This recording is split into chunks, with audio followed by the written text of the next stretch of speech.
முதலமைச்சர் அண்ணாச்சி, அந்த வாக்குறுதி எண் 503 என்னாச்சு? வாக்குறுதி எண் 504 பெட்ரோல் டீசல் விலை குறைப்போம் என்று சொன்னீர்களே முதலமைச்சர் அண்ணாச்சி, உங்களுடைய இந்த வாக்குறுதி என்னாச்சு? 116 மீனவ பெண்களுக்கு 2 லட்சம் ரூபாய் 2 லட்சம் வீடுகள் கட்டி கொடுப்போம் என்று சொன்னீர்களே முதலமைச்சர் ஸ்டாலின் அண்ணாச்சி, அது என்னாச்சு? 159 பட்டதாரி ஆசிரியர்களுக்கு கல்வி கடன் வழங்குவோம் என்று சொன்னீர்களே ஸ்டாலின் முதல்வர் அண்ணாச்சி, உங்களுடைய வாக்குறுதி என்னாச்சு? 285 தூய்மை பணியாளர் நிரந்தரமாக்குவோம் என்று சொன்னீர்களே ஸ்டாலின் முதல்வர் அண்ணாச்சி, உங்களுடைய வாக்குறுதி என்னாச்சு? 356 அரசு மருத்துவமனைகளில் பணியிடங்களை நிரப்புவோம் என்று சொன்னீர்களே முதலமைச்சர் ஸ்டாலின் அண்ணாச்சி, உங்களுடைய வாக்குறுதி என்னாச்சு? 163 மாணவர்களுக்கு இணையதள இணைப்புடன் எல்லாம் ஏற்பாடு செய்து சொன்னீர்களே முதலமைச்சர் ஸ்டாலின் அண்ணாச்சி, உங்களுடைய வாக்குறுதி என்னாச்சு?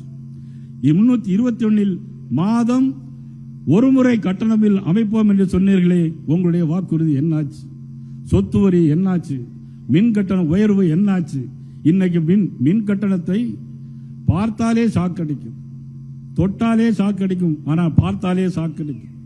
187 அரசு அலுவலகங்களில் 3 லட்சம் பேர்களுக்கு வேலைவாய்ப்பு கொடுப்போம் என்று சொன்னீர்களே முதலமைச்சர் ஸ்டாலின் அண்ணாச்சி, உங்களுடைய வாக்குறுதி என்னாச்சு?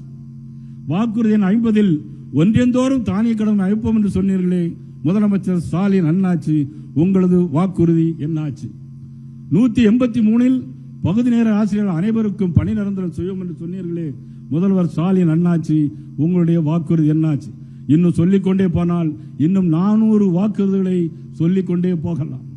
அது மட்டுமல்ல, வாக்குறுதி கொடுப்பது அவருடைய வழக்கம், தேர்தல் முடிந்து அதை மறப்பது அவருடைய வழக்கம். வாக்குறுதி கொடுப்பது அவருடைய வழக்கம், தேர்தல் முடிந்த பிறகு அதை மறப்பது அவருடைய பழக்கம். அதுவும் என்ன சொல்ல பாரால், நீங்கள் யார் கூட என்று கேட்டால் நீ யார் என்று கூட கேட்பார்கள். இதுதான் வாக்குறுதி. இப்படிதான் தமிழ்நாட்டை ஏமாற்றிக் கொண்டிருக்கிறார். எத்தனை காலம்தான் இந்த தமிழ்நாட்டை ஏமாற்ற முடியும்? சத்தியம் தவறாத உத்தமர் போலவே நடிக்கிறார், பல வகையில் சமயம் பார்த்து கொள்ளை அடிக்கிறார். இது புரட்சித்தலைவர் எம்ஜிஆருடைய பாட்டு. ஆக இந்த நிகழ்ச்சியில் கலந்து கொண்ட அண்ணன் ஹெச்ஆர் அவர்கள், அண்ணன் பொன்னார் அவர்கள், திருமதி வானதி சீனிவாசன் அவர்கள், அண்ணன் பிரபல நடிகர் அண்ணன் சரத்குமார் அவர்கள், நமது இன்சார்ஜ் மேனர்ஜி அவர்கள், நமது கோ இன்சார்ஜ் நமது